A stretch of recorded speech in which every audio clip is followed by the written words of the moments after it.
Hello, everybody, and welcome to the MEOWvitational. My name is Zen, and I'm so pleased to be joined here by my newfound friend, Avi. How's it going? Going with you, Zen. I'm doing very well.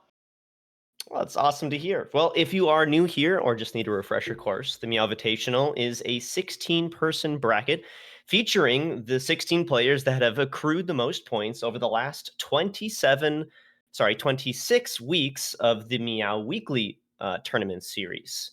So we've got players from all over, from Florida, Texas, Canada, some New Yorkers, a Pennsylvaniite, I believe, some New Jersey. I mean, And even what an Minnesota is awesome featured. endeavor. What an awesome endeavor this has been. It's been such a long thing. It's been very hyped.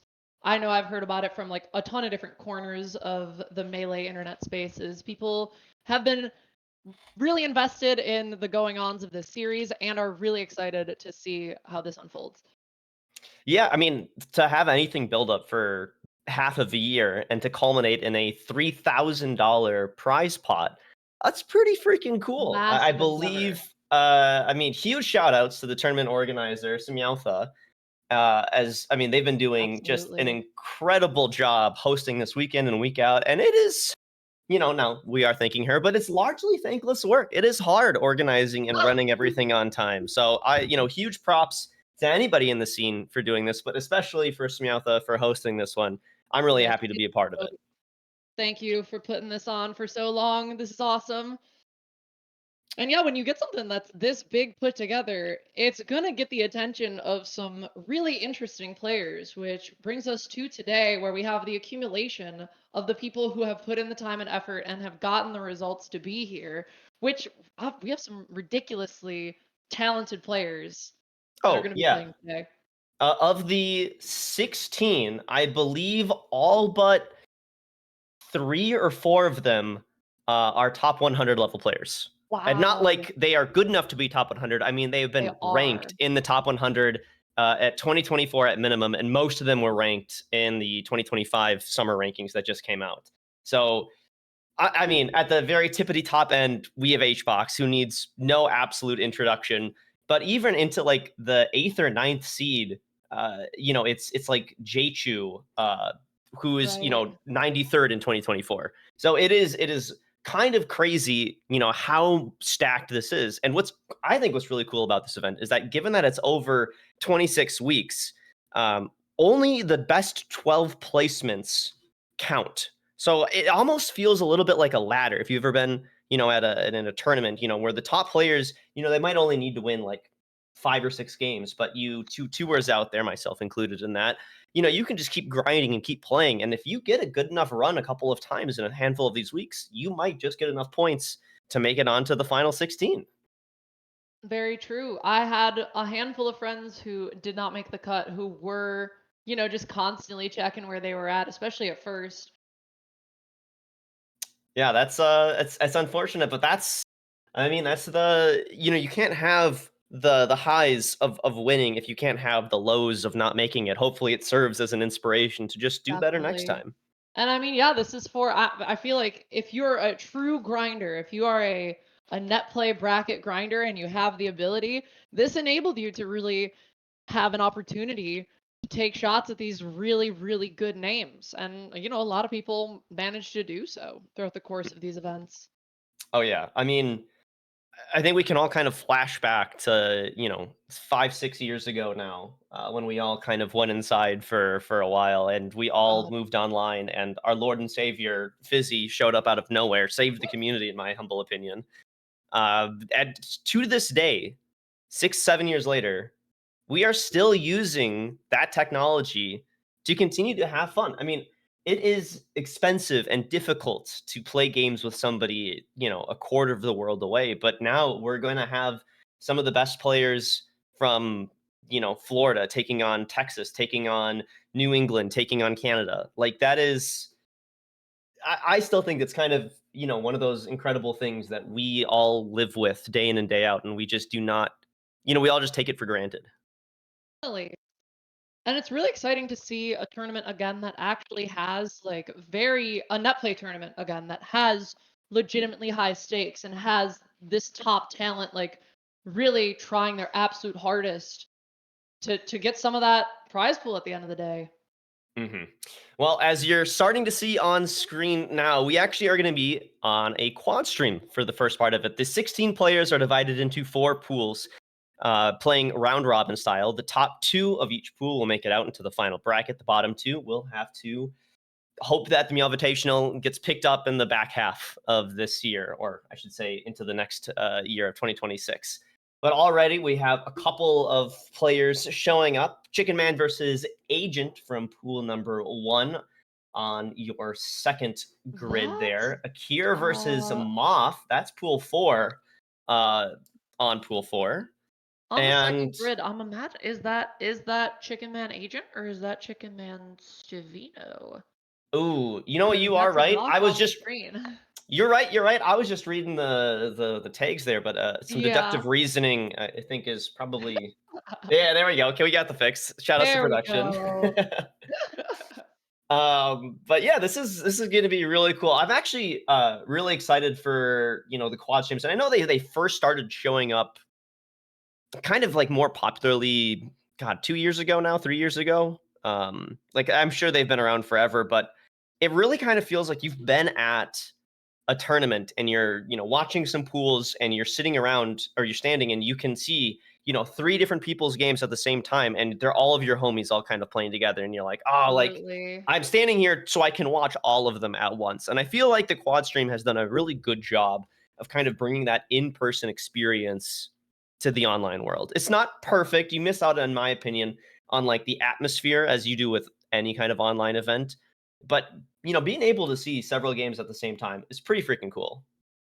It really is. And it's really good for like stages in tournaments where there are so many sets that like I as a spectator would want to watch. So that nothing winds up just lost to time. Or at least less winds up lost to time. And we have 2 sets that are getting into it now. Yeah, so I actually think they are playing for real, as I believe I just saw Akir miss or get canceled on his punch as he's taking on Dawson, not MOF. Yeah, and the top in gameplay spot number 2, they were just playing and then it cut out pretty suddenly, so I'm wondering what happened there. I'm wondering if we either lost the feed or if they had to quit out for some reason. Yeah, maybe some weird leg test, but minute in, 127, 140% on Puff. Man, wow. That's almost living. Great DI by Dawson there. Yeah. And this is exactly what we were talking about earlier is the DK Puff matchup.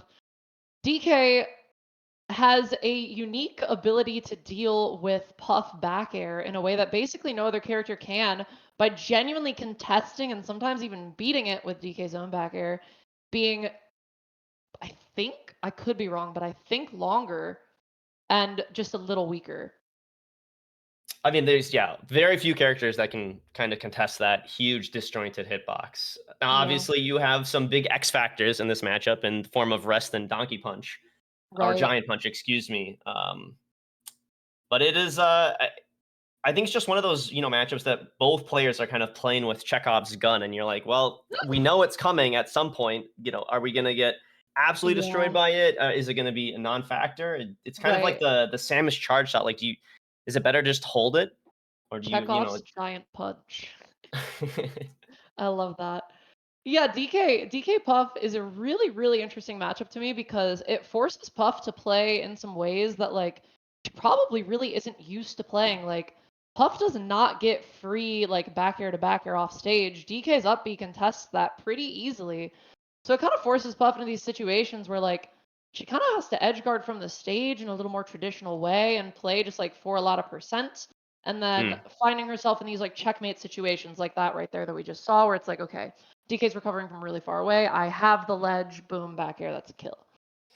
Well, a couple other sets have been starting. I believe I saw Hbox Agent start. Hbox looks like took the first game relatively convincingly with a good Oh my rest. god, I missed that completely. It went pretty quick. That was up in box number 1. Stevino has been putting in some great work against Chicken Man here. Might be able to confirm a kill. Yeah, there's the big punch. That looks pretty good. And on box number 3, I think that is MOF versus... is that Athena? Mark system.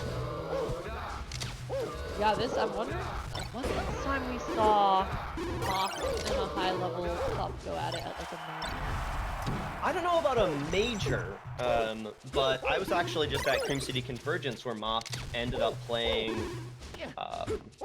one of Wisconsin's best board English. Excuse me, it took me a while to get there. And she was very confident about the matchup. Like, obviously, this is a very, good matchup for Puff in general, but I think MOF just has so much experience with it. It's just incredibly comfortable, playing these kind of matches from, behind, as should be able to get a quick interjection. While we were talking, the end of game, I think 2 of Chicken Man versus Stevino, and it was an absolute nail biter. Who won? I believe I just saw Stevino win. I could be wrong. If we're on Yoshi's, it makes me think the Stevino won. I mean, that would be pretty cool. Stevino ranked 10th in Philadelphia in their last PR. Chicken Man obviously clocking in much higher than that, 40th in 2024 and 36th in the summer rankings. So this would be a pretty big win for Stevino. As nice little combo there. Beautiful connection there. Yeah, that combo was clean. It was looking really confident, honestly, and yeah, that's the thing that I'm noticing here. Stevino looking just super poised, like knows what he's looking for, and seems to be finding it pretty easily. Yeah, up left now, it looks like we've lost the Hbox set, but instead it's Preeminent and Case, Preeminent #1 in my home state of Minnesota. Recently just went on an absolute tear in the last couple of big majors that he was at 9th at Riptide. So that was pretty great run from him, I think his best by far. And he is making, and looks like, some good work out of Case. I am honestly impressed to see, with a player of preeminent stature, how close Case is keeping this even. Not that yeah, I think I saw. Slouch, but it's impressive nonetheless. This matchup is rather difficult, especially with a Fox of preeminent style, just very wily and fast, hard to pin down. More up B cancels from Stevino as he has a 2-stock lead. Yeah, I've been noticing, I've been peering over there. Bobby is looking really shaky. Oh, we lost it. I'm wondering if there's like a connection issue. Perhaps that might just have. Oh, okay. Might have just been. Yes. Okay, it's production side. Ooh, if you have some red and blue filters at home, you can make the preeminent Case set 3-dimensional. Very true. Also, fun thing we haven't touched on yet is in the bottom right, Akir going Falco on FD. I only know from the lens of watching Bing play, but it doesn't seem to me that DK on FD is where you would want to abandon that, especially seeing as Akir did win game 1. Well, I know that Akir has a mastery of many different characters. Before a DK, they were a Doc player, a Marth player. It does not surprise me at all that they feel confident enough for a $3,000 prize pot spot to, go some other character. Because FD is a very polarizing stage. That is true. It wouldn't surprise me if he just hates the stage and just like, yeah, I don't want to play here. And if your Falco is like up to tournament standard that your DK would be, which it definitely seems like it is, it's playing very well. Then yeah, this is like an incredibly polarizing stage and super good matchup for Falco.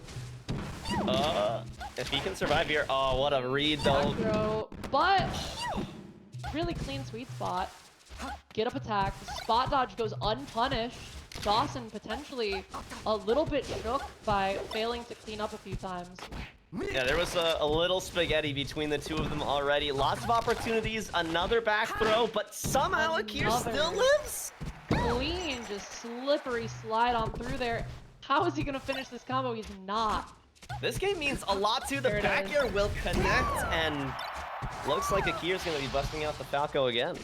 Yeah, I mean, it definitely seemed to me that Akir felt very confident and poised and just stuck to, you know, the game plan of like mix up your fade back timings, mix up your when you're deciding to drift in, play it safe, a lot of full hops, and Dawson was just not playing nearly as composed, not ready to play as safe as Akir was willing to play it. And it cost him the game. Yeah, that is really tough. Every single one of these games matters quite a lot when you only have, 3 sets in your round robin to kind of, make it or break it. Most definitely, yeah. Also, And just an incredible opportunity for all these players to play each other and, you know, put some more wins on their resumes, no matter how good you are. These players are all very high caliber. yeah, I mean, I think nothing speaks more to that than Sopo play right now from MOF. Oh, Living at yeah. 124% versus Marxist Athena has been putting in work. I'm pretty sure she won. How Oh the heck did she my, live? wow. What? And that's a grab. I don't know if Marcus Athena missed the jump cancel or if that was just what happened there, but the damage continues to rack up here. Oh boy. Finally puts an end to the Finally. Sopo. Moff Sopo, just as big a threat as her climbers, honestly. Yeah, I mean her I feel like her style of ice climbers is so fast and just I feel like she makes and is comfortable making a lot of like big reads, going up there, threatening those back airs, sharking. I mean, sure, it's a staple for anybody that plays the character, but Moff just does it differently. Very true. Yeah, she is definitely one of a kind in that aspect. Very respectable to have a Sopo that can stand alone. Hmm. All right, who do we got up top? Is that Captain G? Captain And G versus TPN. I just learned yesterday as I was doing some prep for this that TPN is Team Plasma Yes. N. Team I don't know Plasma what. N. Do you know what the N means? No, I don't. But I do know that TPN was an absolute menace in the days of Anthers Ladder. Absolute beast, always up there on the top of the ladder, always grinding. You could literally always get games with TPN in like 2019. So it's really cool to see, you know, somebody who I had experience playing when I was not a new player, but a newer player, pre-Slippy, making it all the way to this juncture. It's very impressive. Has always been a solid player. Dang. Well, living now, but at 106%, doesn't look like the stock has too much juice left in it. It Over may. on one, it's JChu and SDJ. This is a matchup that actually has happened a couple times before. JChu won 3-2 at Matcha Cup about a year ago. It's taken a handful of games off of Hbox, but no sets over Hbox, obviously. But otherwise, I think they have not played all that much.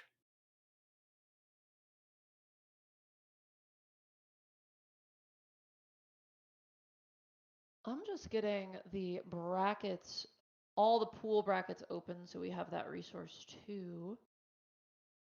And I think Bobby did lose to Suki, if I'm not mistaken. I haven't seen that reported yet. I did see Okay. that Preeminent beat Case 2-0, and oh yes, all of these games are best of 3. We'll be switching over to best of 5, I believe, after pools. Any other Ah, right. Okay. results? Captain G Uh, is and TPN are 1-1 actually at the moment. ooh. Okay, Akir did win 2-0. We did see that. It was DK and Falco. Yep. Oh, so 1-1 we were there. not seeing them again. I guess I was assuming best of 5 No, it's for looking some like these reason. results are coming in best of 3. Oh yeah, they are 100%. As Wow. JChu has got a Oh, so slight edge. Asian and Hbox are playing right now, it seems. Wait, but it also says that. Oh, okay, no. Okay. The result just came in for me. Oh, so Agent and Bobby are about to start playing. Okay. That's gonna be a heater. I hope. Or it's gonna be sloppy. I feel like with this caliber of players, it's mostly good. Great rest from my goodness. SDJ. Yeah, we both tapped in right at the same second for that one. That was very impressive. But it is a trade, and this very pivotal game 1 hangs in the balance. JChu was leading throughout most of the first. Man, it's been a 5-minute set already. This matchup looks kind of tough, I think, from both players. Yeah, it takes the willpower of somebody who grinds ranked play as hard as JChu does to be able to play this matchup correctly and just nickel and dime, nickel and dime, nickel and dime, and then find your spot. Huge risk. That being said, JChu is insanely aggressive with this nickel and diming. Yeah, and I mean, I think just has the desire to play a lot of melee, especially on net play. Oh, rest maybe? We both thought it. We both thought it. Yeah, we did. But it's one of those rests where if you go for it and you miss, I mean, that's the game. Yeah. Oh, jab reset? No rest. Didn't want to risk it. Didn't feel comfortable in that moment. We're going to do down air grab. JChu's living. He's been recovering to those top platforms frequently, and it doesn't look like SDJ's been fast enough to get up there. Yeah, you gotta wonder what happened in SDJ's hands and head there when they didn't go for the rest on the jab reset. I mean, that would have been game had it hit. I wonder if maybe Pikachu is like harder small to hit hitbox. with the low profile. Yeah. Yeah. Maybe it's always, you know, a little extra difficult online, just doesn't feel super confident going for that. Oh! Oh my. Not so close. Not the best DI, but still living. Okay, we're getting into some... Not like that. That is so sad. Everyone look away. Let's go check out MOF versus... Who's MOF playing? MOF is playing Falco, and this is a really cool matchup, honestly. I think that Icy's Falco in 2025 is a dead even matchup that is just incredibly tedious for the bird. Yeah, and as a bird player yourself, you would know. Yes, as a red Falco myself. The different colors change how you play, right? Absolutely. The green Falco has to use lasers a lot more. Oh, most definitely. Shout out AGO if you're watching. I think AGO's at the monthly. But yeah, Akir notably not going DK for this matchup. Famously, Junebug says that this is like a 6-4 matchup for Ice Climbers over DK. So not surprised that Akir does not like this, as he unfortunately SDs, and MOF's second Popo here is potentially putting in some big work. Though I do think that it's not an easy matchup for DK. I just don't think... I think DK secretly is really good, like, has a good matchup spread. But it's just that, like, against, like, the people he loses, his game is simplified, so it looks easier, like Fox and Falco. And then against the characters that he actually may beat, it's a much more, like, tedious nickel and dimey, like... just a surgical kind of play is necessary. I don't think he necessarily loses to Ices. I've watched Bing, I believe, beat MOF about it's not that half a year ago. It's not that you can't win. It's just, you know, it's more difficult. Right. Oof, nice stomp over on 4. That is Salt versus Case. Salt, haven't seen her yet. She's the #1 seed in her pool 2. Is gotta be the #1 or 2 seed of the tournament, probably. Yeah, she is. She's #2 in the tournament. I mean, 8th in 2025, 15th I think 8th in 2024, 5th in 2025. Maybe I have those backwards. But usually considered the. No, she is 8th this season. She just got ranked 8th. Okay. And yeah, pretty much like the main hope right now for Captain Falcon mains at home. Obviously Wizrobe exists, but Wizrobe is a robot. He's also like just, I don't think shows up to nearly as much stuff as MOF does. Or sorry, excuse me, as Salt does. I'm looking at the ICs again. Definitely less of a public figure than Salt. Salt, a great streamer, just a great personality in the scene, is showing up to everything, really hungry to solidify herself as a threat to win majors. That being said, Wizzy showing up to tournaments a lot and placing well, just quietly, right? Mm-hmm. Yeah, not to say that he's absent from the scene, but I think especially after, we had for a while like the big three of S2J, Wizrobe, and None Yep. for a long Yep. time. That kind of like era, it's not like the era of the five gods kind of a thing, but like it's over, we just Yeah, completely. and it's cool to see, somebody else pick up the mantle and continue to run with it. Yeah, and play somewhat of honestly, a pretty new style, right? I don't really put Salt in the category of like an S2J kind of Falcon or a None kind of Falcon. It's kind of her own thing. It almost feels like a spacey player playing Falcon, where it's like the tech skill and just the perfect movement and just the insane APM. It's kind of its own style. I don't know. There are not many players that push the buttons faster than she does. No, absolutely not. She is one of the fastest button pushers, which is why I love when I get to see her Falco. It is an inspiration. Her Falco is so sick.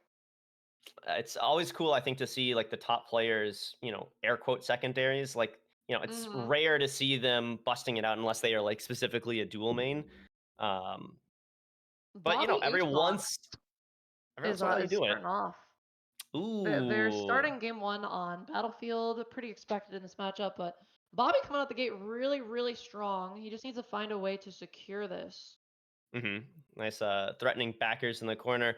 Doing I didn't realize this, but Bobby and Hbox have played 5 times in person and never won. It's all Hbox. Online though, completely different story. 15-7. Still not great, but boy oh boy, 15-7 is pretty good. Oh my god, how did that rest happen? Good DI from Bobby though. Honestly, I don't know if that was sort of a statement from Hbox or if it was just a lack of paying attention, but it could have just back air chained that and easily killed Falco. Or just done any sort of strong move. Rest just leading to about 20 damage. Bobby is funny enough. You'd think Bobby, being the kind of the playstyle that he is and like what he's known for as like a freak comboer who's very, creative and fast and technical, you would think that like he would be best against Falcons, Falcos, Foxes, Morths, characters that are combo food. But no, he is one of the best Falcos into Puff. He is just incredible at spacing his aerials in ways that are very tricky, to use fastball timings, and then just doing so much off of an opening. I think for a long time, people, just with how good Hbox was and how few other top-level Puffs there were, I think we just kind of all assumed that, like, at the high level, Falco does not beat Puff. And then the narrative kind of had to shift a couple of years ago. Albert, taking that huge upset over Hbox, and then, okay, maybe this matchup's kind of doable. And with the rise of players like SDJ, who is, oh my god, just commentators curse the heck out of. I missed it. Off stage, JChu hit him with the down B as an edge guard. Pretty freaking sick. Wow. Oh, okay. Bobby has been firmly in the lead this whole game, but now is in peril and makes a really, really poor choice off stage. And see, that's the fear. Okay, tech chase forward smash. That's exactly how you want to play it. Yeah, I am locked into this set as I am just very, I'm frequently inspired and just love watching the way Bobby handles Hbox. The other thing that Bobby does very, very well, and it's definitely something that I already knew, but just watching him do it and how he does it has been very helpful as a Falco in this matchup. Just, you don't want to really engage with Puff while Puff is airborne.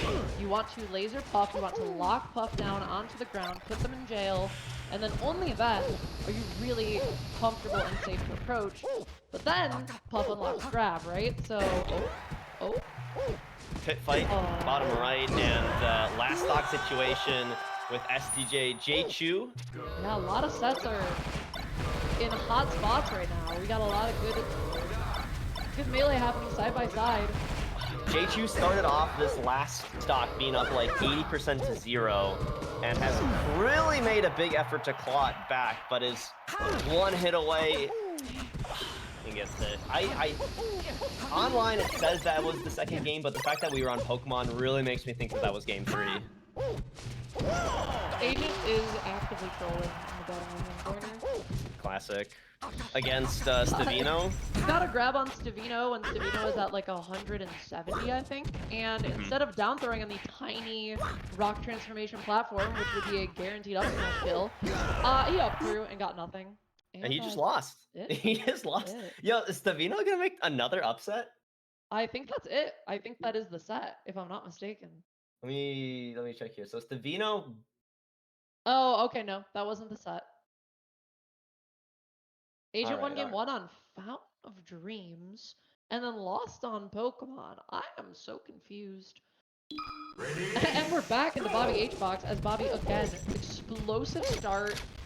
Manages to clean up the combo with a dare off, a stomp knee of Falco, dare off air. On the claw. Classic. An awesome kill confirmed. Feels really good to hit. It's nice when Falco has some real shit. Gets rested, dies off the side though, so that's good. If you're rooting for Bobby, which I very obviously am hopefully am. Hashtag biased. Hashtag biased. Hashtag birds. Go birds. Go birds. Shout out to the birds. Oh boy, let me think. We got Inky, best player in Nova Scotia. Sheik main after my own heart. Taking on Case. Historically, a pretty decent matchup for Sheik, though I think that Peach just combos or can combo the ever-loving bejesus out of Sheik.